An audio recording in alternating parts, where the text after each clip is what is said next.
जिल्ह्यामध्ये जिल्हाधिकारी विवेक जॉन्सन यांनी जनता दरबार घेऊन ग्रामीण भागातल्या नागरिकांच्या समस्या सोडवण्यासाठी एक अनोखा उपक्रम सुरू केला आहे. आपल्यासोबत जिल्हाधिकारी त्यांच्याशी बोलूया. काय सांगाल सर, कशा पद्धतीने हा जनता दरबार, यामध्ये काय काय प्रश्न आले होते, काय सांगाल? माझ्या जिल्हाधिकारी कार्यालयामध्ये ऑलरेडी मी आठवड्यामध्ये 3 दिवस जनता दरबार घेतात.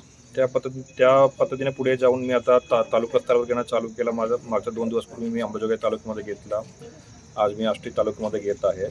खूप चांगला प्रतिसाद दिला आहे लोकांनी. त्यांच्या भरपूर जो पेंडिंग इश्यू आहे, रस्त्याच्या प्रकरण असेल, त्यांच्या अनुदानाच्या वाटपच्या तांत्रिक दृष्टिकोनाचा विषय असेल, तो तसा मेजर विषय आला होता. त्यासोबत सर्वेच्या संदर्भात सुद्धा बऱ्यापैकी विषय आला होता.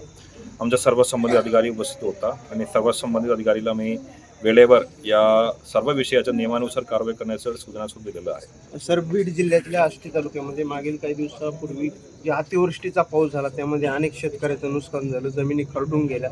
यामध्ये काही शेतकरी अनुदानापासून वंचित आहेत. कधीपर्यंत मिळेल त्यांचं काय?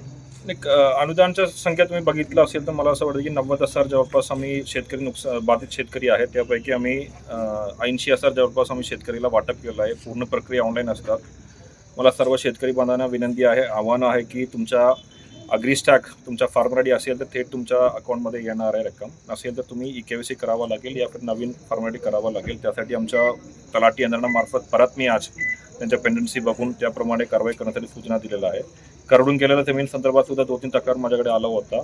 त्याबद्दल सुद्धा तलाठीला आणि संबंधित यंत्रणेला बघून मी अहवाल देण्यासाठी सांगितलेला आहे. सर, शेवटचा प्रश्न आहे की प्रत्येक तालुक्यामध्ये हे जनता दरबार घेणार आहे का तुम्ही? आता मी प्रत्येक तालुक्यामध्ये घेणार आहे, पण अंबाजोगाई मी आता घेतलेलं आहे. आता आष्टी तुम्हाला सुद्धा माहिती आहे की बीडपासून जास्त दूर आहे.